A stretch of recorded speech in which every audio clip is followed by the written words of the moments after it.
This is part 2 of this chapter. So till now we have studied about monomeric structure of DNA और RNA and RNA molecules, right? DNA और RNA दोनों में monomeric structure कैसा है, अभी तक हम लोग ये लोग अभी तक हम लोग ये सब कुछ पढ़ चुके हैं, right? और मोनोमेरिक स्ट्रक्चर में कौन से 3 पार्ट्स होते हैं? Phosphate group is there, then nitrogenous bases are there, then ribose sugar और deoxyribose sugar, if RNA ribose sugar, if DNA deoxyribose sugar. तो ये सारी चीजें हम लोग पढ़ चुके हैं in last video, till last video. अब हम लोग ने ये भी पढ़ा नाइट्रोजनस बेसेस 5 टाइप के होते हैं। कौन से नाइट्रोजनस बेसेस? एक्चुअली 2 टाइप के होते हैं, purine and pyrimidine. Purine 2 type के होते हैं और पिरिमिडिन 3 टाइप के होते हैं। Understood? In DNA adenine and guanine is present as purine and as pyrimidine. Cytosine and thymine is present in RNA molecules. Instead of thymine, uracil pyrimidine is present. Understood? और ये लोग का molecular structure में क्या difference है और क्या similarities है ये भी हम लोग पढ़ चुके हैं, राइट? अब हम लोग आगे का देखेंगे। यहाँ पर हम लोग आज 2 टॉपिक पढ़ने वाले हैं। एक छोटा सा topic which is continuation of last topic and one is larger topic, that is packaging of DNA molecule. तो सबसे पहला टॉपिक है structure of double helix DNA model. Understood? Structure of double helix DNA model. Understood? और दूसरा topic हमारा ये है packaging of DNA molecule, right? Okay, तो चलो सबसे पहले हम लोग स्टार्ट करते हैं। तो हम लोग structure of DNA molecule पढ़े, उससे पहले हम लोग ने ये जान लिया था कि कैसे डीएनए में या आरएनए में मोनोमेरिक स्ट्रक्चर कैसे होता है and how they are forming bond with each other, means how monomers are forming bond with each other. ये भी हम लोग पढ़ चुके थे, राइट? अब पूरा पॉलीमेरिक स्ट्रक्चर कैसा है ये आज हम लोग ये वीडियो में पढ़ेंगे, राइट? तो चलिए स्टार्ट करते हैं polymeric structure of DNA model which is called double helix DNA model. Understood? Double helix DNA model. This model was discovered by 4 scientists. 4 scientists का contribution था जिसकी वजह से ये मॉडल हम लोग ढूंढ पाए थे, right? They are James Watson, then Francis Crick, Rosalind Franklin, and Maurice Wilkins. Understood? These are the 4 scientists in King's University. They have researched for this, right? They have find out all the long structure of DNA molecule. कैसे DNA polymeric structure present होता है. Understood? Polymeric structure मतलब double standard है, helical model है, ये सब चीजें find की थी ये 4 साइंटिस्ट ने। तो ये स्ट्रक्चर कैसा है अभी हम लोग पढ़ेंगे, ठीक है? चलो बहुत वेट नहीं करवाना मुझे, चलो स्टार्ट करते हैं। Let's study about salient features of DNA molecule, ठीक है? तो फर्स्ट है DNA molecule is made up of 2 strands. DNA molecules are made up of 2 strands. Understood? 2 strands से बना हुआ है डीएनए मॉलिक्यूल और हर एक कोई भी एक स्ट्रैंड देख लो तो उसमें एक बैकबोन है। That backbone is made up of not nitrogenous base. That backbone is made up of deoxyribose sugar and phosphate. तो deoxyribose sugar phosphate, deoxyribose sugar phosphate, deoxyribose sugar phosphate, ऐसे दोनों स्ट्रैंड में ये एक बैकबोन बनता है। Understood? We know about phosphodiester bond between phosphate group and pentose sugar. Understood? तो इस तरीके से बैकबोन बनता है। तो that is the first point. Second point ये है कि ये दोनों स्ट्रैंड एंटी पैरेलल है, एक दूसरे से एंटी पैरेलल है, right? This discovery was made by Rosalind Franklin. Understood? तो दोनों ही स्ट्रैंड एंटी पैरेलल है। आप देख सकते हो कि एक जगह पर 5' से स्टार्ट हो रहा है, 3' एंड हो रहा है, तो दूसरा स्ट्रैंड में नीचे से स्टार्ट हो रहा है 5' एंड और ऊपर 3' एंड में खत्म हो रहा है। Understood? We always start DNA molecule means we always start to refer DNA molecule from हम लोग रेफरेंस में जब स्टार्ट करते हैं तो हम लोग हमेशा 5' को स्टार्टिंग पॉइंट लेते हैं और 3' को एंडिंग पॉइंट लेते हैं। Understood? There are 2 ends as it is linear molecule, there are 2 ends, 5' and 3' end. Understood? अब यहाँ पर ये मैं आपको बताना भूल गया कि देखो डबल हेलिक्स है और हेलिक्स भी कैसा है? राइट हैंडेड हेलिक्स है, ठीक है? It is right handed helix. Double helix इसलिए बोलते हैं क्योंकि 2 स्ट्रैंड्स हैं। Understood? So this is 2 points about DNA molecule. तीसरा पॉइंट देख लेते हैं। तीसरा पॉइंट देखने के लिए हम लोग एक साइंटिस्ट का नाम लेते हैं यहाँ पर, Erwin Chargaff. Understood? Erwin Chargaff ने हमें एक रूल दिया था that is known as Chargaff's rule. Understood? तो ये रूल के हिसाब से ऐसा है कि अगर एक स्ट्रैंड में जितने प्योरिन है उसके ऑपोजिट स्ट्रैंड में, उसको कॉम्प्लीमेंट्री स्ट्रैंड भी बोलते हैं, ठीक है? उसके कॉम्प्लीमेंट्री स्ट्रैंड में उतने ही पिरिमिडिन्स होंगे। Understood? The number of purine in one strand is equal to number of pyrimidines in its complementary strand. Understood? ये अगर हम लोग लेफ्ट हैंड साइड वाला स्ट्रैंड देखते हैं, लेफ्ट हैंड यहाँ पर तो लेफ्ट हैंड राइट में कुछ नहीं बोल सकते, ठीक है? चलो 5' to 3' वाला देखते हैं। अगर जिसमें 5' एंड ऊपर है, 3' एंड नीचे है। तो अगर उसमें जितने प्यूरिन है उतने ही 3' to 5' में पिरिमिडिन है, और 5' to 3' में जितने पिरिमिडिन है उतने ही 3' to 5' में प्यूरिन है। Understood? So this is what is given by Irwin चारगाफ। सिर्फ इतना ही नहीं है, और भी क्या है कि जितने ही एडेनिन एक स्ट्रैंड में होते हैं उतने ही कॉम्प्लीमेंट्री स्ट्रैंड में थायमिन होंगे। जितने थायमिन 5' to 3' में है उतने ही एडेनिन 3' to 5' स्ट्रैंड में होंगे। Understood? Same thing for cytosine and guanine as well. देखो एडेनिन एंड गुआनिन क्या है? प्यूरिन है। तो एडेनिन और थायमिन अगर आप और ठीक से देखोगे तो हमेशा देखो ऐसा क्यों पॉसिबल है, Chargaff rule is why it is possible, why it is like that only because adenine is always forming hydrogen bond with thymine. आप अगर देखोगे तो ये डीएनए मॉलिक्यूल स्ट्रक्चर में आप देखोगे तो जहां जहां पर एडेनिन है उसके सामने थायमिन है। क्यों? क्योंकि एडेनिन और थायमिन के बीच में ही डबल हाइड्रोजन बॉन्ड बनता है, तो hydrogen bond can form between adenine and thymine. तो ऑब्वियस है एक स्ट्रैंड में जितने एडेनिन होंगे उसके सामने वाले स्ट्रैंड में वहां पर हर वो जगह पर थायमिन होगा जहां जहां पर एक स्ट्रैंड में एडेनिन है। ठीक है, वैसे साइटोसिन और गुआनिन में भी ऐसा ही है, जहां जहां पर एक स्ट्रैंड में साइटोसिन है उसके कॉम्प्लीमेंट्री स्ट्रैंड में वहां पर गुआनिन होगा। तो जितने साइटोसिन उतने ही ऑपोजिट स्ट्रैंड में गुआनिन, जितने यहां पर गुआनिन उतने यहां पर साइटोसिन, जितने यहां पर एडेनिन इतने यहां पर थायमिन, जितने यहां पर थायमिन इतने यहां पर adenine. That's why number of adenine and thymine remain same. In short, number of purines, that is A plus G, is equals to number of, in one strand is equal to number of pyrimidines, that is cytosine and guanine in another strand. Understood? तो A plus T is always equals to G plus C, लेकिन ये दोनों अलग अलग strand है। ठीक है, A plus T of one strand, G plus C is of another strand, are always equals to each other। या फिर पूरा डीएनए मॉलिक्यूल का ले ले तो डीएनए मॉलिक्यूल में भी ऐसा ही है। अंडरस्टूड? जितने A plus T यहाँ के और यहाँ के जितने ले लो उतने ही वहां के दोनों के ऑपोजिट, मतलब एक दूसरे स्ट्रैंडिंग होंगे। ठीक है, तो दोनों में A plus T जितने होंगे उतने ही डीएनए मॉलिक्यूल में C plus G होंगे। Understood? So that is how nitrogenous bases are arranged in DNA molecule. Understood? This is Chargaff's rule also. तो ये थर्ड पॉइंट हमारा हो जाता है। ठीक है, चलिए फोर्थ पॉइंट के बारे में बात कर लेते हैं। Fourth point is about dimensions of DNA, कि डीएनए में डीएनए कितने लेंथ का, मतलब बिटवीन टू बेस पेयर्स कितना लेंथ होता है।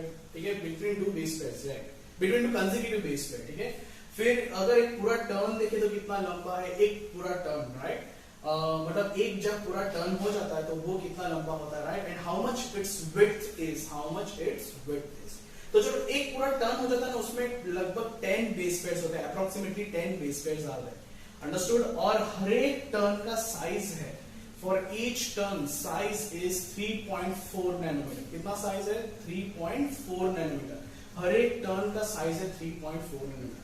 So between each two consecutive base pair, what is the difference between each two consecutive base pair? हर दो consecutive base pair के बीच में कितना डिफरेंस रहा?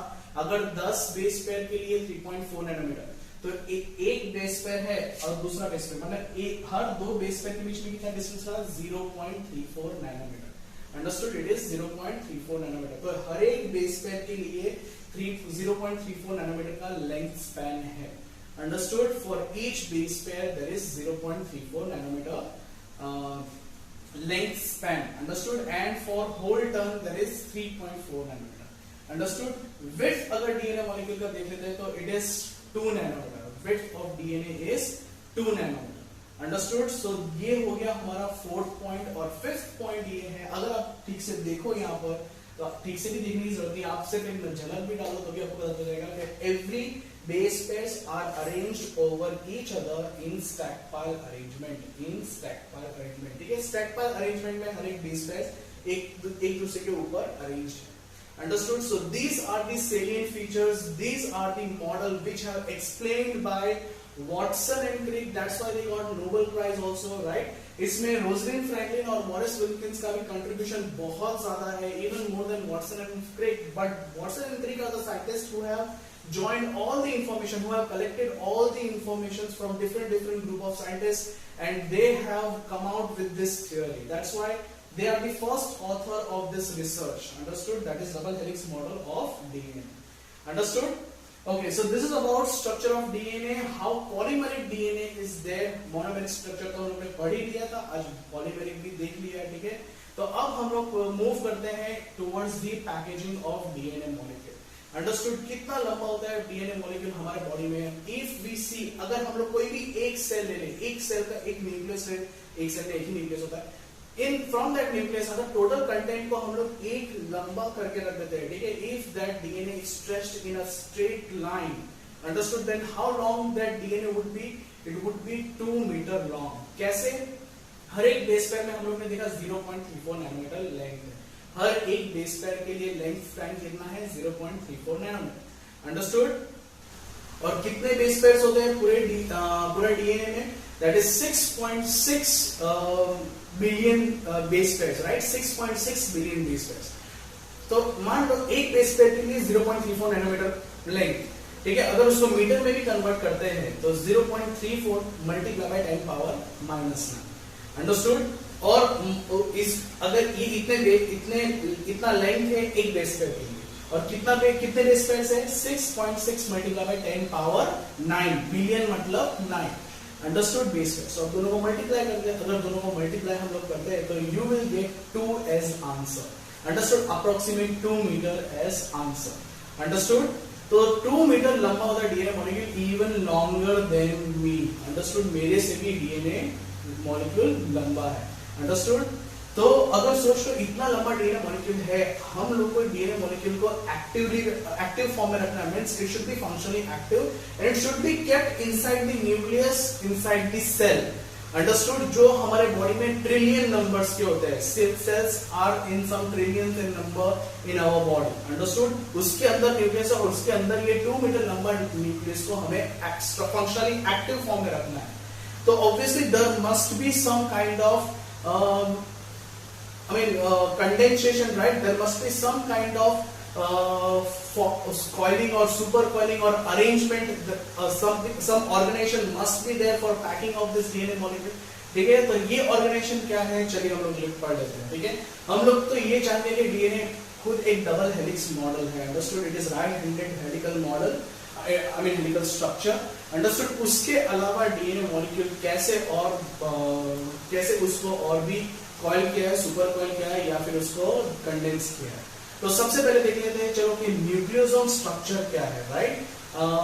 न्यूक्लियोसोम स्ट्रक्चर समझने से पहले हमें समझना पड़ेगा कि there are some kind of histones present in nucleus, proteins present in nucleus which are called histones. Understood? हमारे न्यूक्लियस के अंदर में कुछ प्रोटीन्स होते हैं जिसको हिस्टोन्स बोलते हैं। This histones are of different types, right? जैसे कि हिस्टोन H1 प्रोटीन होता है, फिर H2A, H2B, H3 and H4। Understood? तो ये 5 टाइप के अलग अलग प्रोटीन्स हो गए। ठीक है, अब अगर हम लोग न्यूक्लियोसोम के बारे में अगर बात करेंगे तो nucleosome is made up of DNA molecule and histone octamer. हर एक न्यूक्लियोसोम में कुछ डीएनए मॉलिक्यूल, कुछ लंबा डीएनए मॉलिक्यूल होता है और हिस्टोन ऑक्टामर होता है। ऑक्टामर मतलब 8 यूनिट्स। तो कौन से 8 हिस्टोन प्रोटीन होंगे? H2A, H2B, H3, H4 हो गए 4, फिर से H2A, H2B, H3 and H4। मतलब ये हर एक के 2-2 सब यूनिट है। अंडरस्टूड? ये हर एक के 2-2 यूनिट है, सब यूनिट 2-2 यूनिट्स है। अंडरस्टूड? H2A 2 बार, H2B 2 बार, H3 2 बार, H4 2 बार। अंडरस्टूड? तो ये 8 यूनिट्स हो गए। ये 8 यूनिट मिलकर बन जाता है हिस्टोन ऑक्टामर। क्या बनेगा ये? Histone octamer. अंडरस्टूड? अब ये हिस्टोन ऑक्टामर है तो उसके ऊपर डीएनए रैप्ड अप होगा। Understood? It will be wrapped for only 1.75 times. कितनी बार रैप होगा? 1.75 टाइम्स। 1.75 टाइम्स का मतलब क्या है? एक बार पूरा रैप हो चुका और दूसरी बार जब रैप होगा तो 75% सर्कल कंप्लीट करेगा, 25% सर्कल इनकम्प्लीट, मतलब उतने में डीएनए नहीं रहेगा। अंडरस्टूड? एक बार पूरा एक सर्कल हो चुका है, दूसरी बार 3/4 सर्कल कंप्लीट होगा। अंडरस्टूड? 3/4 सर्कल कंप्लीट होगा, मतलब सर्कल जो 100% होता है उसमें से सिर्फ 75% टर्न हुआ है और 25% खाली रहेगा। अंडरस्टूड? तो that is how it is 1.75 turns. वो एक न्यूक्लियोसोम में डीएनए का कितनी बार टर्न होता है? 1.75 टर्न होता है। अंडरस्टूड? 1.75 टर्न। अंडरस्टूड? इतने में कितने बेस पेयर्स आ जाते हैं? 200 base pairs of nucleotides are there in 200 base pairs are there in a nucleosome। एक न्यूक्लियोसोम में डीएनए का 200 बेस पेयर्स होगा। अंडरस्टूड? तो ये सब चीजें ना आप लोग को याद रखना बहुत जरूरी है, याद रखना बहुत जरूरी है। तो ये पूरा स्ट्रक्चर हो गया न्यूक्लियोसोम, जिसमें 8 हिस्टोन प्रोटीन्स है और उसमें 200 base pair long DNA molecule turn किया हुआ है। अंडरस्टूड? ना हर दो ये न्यूक्लियोसोम जब फ्रीली प्रेजेंट होता है, मतलब न्यूक्लियोस यहाँ पर एक न्यूक्लियोसोम है, फिर डीएनए थोड़ा सा निकला हुआ है, फिर दूसरा हिस्टोन है, फिर थोड़ा न्यूक्लियस निकला हुआ है, फिर हिस्टोन है। Understood? This kind of structure when it is present it is called beads on a string. क्या बोलते हैं इसको? Beads on a string. ये जो बीड्स ऑन स्ट्रॉन्ग मॉडल हम लोग को इलेक्ट्रॉन माइक्रोस्कोप में दिखता है, ये और कुछ नहीं क्रोमैटिन है। When chromatin are observed under electron microscope this seems to be beads on string, right? तो ये क्रोमैटिन को ही हम लोग बीड्स ऑन स्ट्रिंग मॉडल बोलते हैं। अंडरस्टूड? हिस्टोन ऑक्टामर होता है, हिस्टोन ऑक्टामर से डीएनए रैप्ड अप होता है 1.75 time. Now, what is there in histone protein as well, which makes DNA bind over it? Understood? तो histone protein में, चलो histone protein बाद में रखते हैं, पहले DNA देख लेते हैं, ठीक है? क्योंकि DNA का स्ट्रक्चर हम लोग पूरा पढ़ चुके हैं, ठीक है? DNA का मोनोमेरिक से लेकर पॉलीमेरिक स्ट्रक्चर पूरा हम लोग पढ़ चुके हैं। Now, you just think about it. What should be overall charge of DNA? अगर आपको मालूम है पॉजिटिव है या नेगेटिव है तो क्यों है, ये भी आप सोचिए जरा, क्यों है, that is also important. Understood? तो चलो मैं आपको 1-2 सेकंड का टाइम देता हूं। ओके, चलो मैं बोल देता हूं अभी, ठीक है? वो इसलिए है क्योंकि डीएनए में हम लोग ने देखा है कि there is a backbone of pentose phosphate, pentose phosphate, pentose phosphate, ठीक है? यहाँ पर पेंटोज शुगर में कोई नेगेटिव या पॉजिटिव नेट चार्ज नहीं है, नाइट्रोजनस बेसिस में नेट पॉजिटिव नेगेटिव चार्जेस नहीं है। But if we see phosphate group, there is for each phosphate group there is one negative charge, right? For each phosphate group there is one negative charge. Understood? जब phosphate group ऐसे ही present होता है तो उसमें -3 होता है, ठीक है? हम लोग लिखते हैं ना PO4 -3। अंडरस्टूड? जब ऐसे ही फॉस्फेट ग्रुप प्रेजेंट होता है तो उसमें क्या हम लोग चार्जेस लिखते हैं? PO4 -3। Understood? When it is present separately from DNA molecule. जब डीएनए मॉलिक्यूल के साथ बाइंड होता है तो it is forming phosphodiester bond, मतलब 2 बॉन्ड्स बन जाते हैं। फॉस्फेट के जो PO4 -3 लिखते हैं वो -3 में से 2 बॉन्ड, मतलब 3 बॉन्ड की कैपेसिटी है, तो 2 बॉन्ड्स तो यहाँ पर बन जाते हैं 2 अलग अलग पेंटोज शुगर के साथ, लेकिन एक माइनस चार्ज अभी भी रह गया है। Understood? So DNA is highly negatively charge molecule. Understood? When it is kept in water, और यहाँ पर ऑब्वियसली न्यूक्लियोप्लाज्म में तो वाटर है ही। तो यहाँ पर हिस्टोन प्रोटीन में क्या होता है, जहां पर डीएनए बाइंड होता है, on that surface there is abundant amount of arginine and lysine type of amino acid, ठीक है? कौन से 2 एमिनो एसिड्स होते हैं? Arginine and lysine. 3 टाइप के पॉजिटिवली चार्ज एमिनो एसिड होते हैं among all amino acids, arginine, histidine and lysine. उसमें आर्जिनिन और लाइसिन ऐसे एमिनो एसिड्स हैं जो हिस्टोन प्रोटीन के वो सरफेस पर प्रेजेंट है जहां पर डीएनए बाइंड होगा 1.75 टाइम्स। अंडरस्टूड? तो ये हिस्टोन प्रोटीन भी इस तरीके से बना हुआ है, उसका फोल्डिंग भी ऐसे हुआ कि आर्जिनिन और लाइसिन एग्जैक्टली वहां पर प्रेजेंट है कि जहां पर डीएनए उसके ऊपर टर्न होगा। Understood? Because of which DNA is 1.75 times turn on histone protein. Understood? तो इस तरीके से पूरा क्रोमैटिन फाइबर प्रेजेंट होता है। Chromatin fibre is having beads on string model, जिसमें हिस्टोन मॉलिक्यूल्स बहुत सारे होते हैं, जिस मतलब now we call them nucleosome because DNA is also turned over it, ठीक है? और बीच-बीच में हिस्टोन नहीं होते हैं, बीच-बीच में just DNA molecules, it seems like string, और जहां पर न्यूक्लियोसोम है वहां पर बीड्स जैसे दिखता है, तो beads on string model. Understood? And this is structure of chromatin. Understood? लेकिन जब इसका क्रोमोसोम बनता है, कंडेंसेशन होता है माइटोसिस के टाइम में, तब स्ट्रक्चर पूरा बदल जाता है। तब यहाँ पर क्या होता है, you can see in this figure, तब यहाँ पर कुछ ऐसा होता है कि ये हिस्टोन प्रोटीन्स एक सिलिंड्रिकल अरेंज, मतलब एक स्पाइरल अरेंजमेंट में, अगेन ये भी हेलिकल मॉडल में, हेलिकल स्ट्रक्चर में अरेंज हो जाता है। Understood? You can see that each nucleosome have arranged in helical structure, और ऐसा लंबा सिलिंड्रिकल स्ट्रक्चर बना रहा है डीएनए की तरह ही, है ना? बट डबल हेलिक्स नहीं है, सिंगल हेलिक्स है। अंडरस्टूड? और 2 न्यूक्लियोसोम के बीच में एक लिंकर, जो लिंकर डीएनए है वो किससे बाइंड है? That is bind to the histone 1 protein, that bind to the histone 1 protein. हम लोग ने पहले डिस्कस किया था ना कि 5 टाइप के हिस्टोन प्रोटीन होते हैं, H2A, H2B, H3, H4. ये सारे हिस्टोन तो ऑक्टामर बनाने में लगे, लेकिन H1 कहाँ यूज हुआ? तो H1 यहाँ पर यूज हो रहा है, ठीक है। दो न्यूक्लियोसोम के बीच का जो डीएनए है that is bound with the histone 1 protein. Understood? So that is how DNA is arranged in a 30 nanometer fiber. जो ये न्यूक्लियोसोम का जो ये हेलिकल स्ट्रक्चर बन गया, सिलिंड्रिकल लॉन्ग सिलिंड्रिकल स्ट्रक्चर बन गया, इसको 30 नैनोमीटर फाइबर बोलते हैं क्योंकि इसका विड्थ 30 नैनोमीटर है। अंडरस्टूड?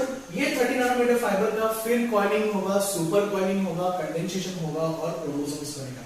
ये सब अरेंजमेंट, ये सब पूरा ये ऑर्गेनाइजेशन कब होता है? when cells are undergoing in M phase, when transition state is occurring from G2 to M phase. Understood? Cell cycle को आप तो मालूम है, जब सेल साइकिल में सेल G2 से M phase में आता है तब ये सारे चेंजेस आते हैं।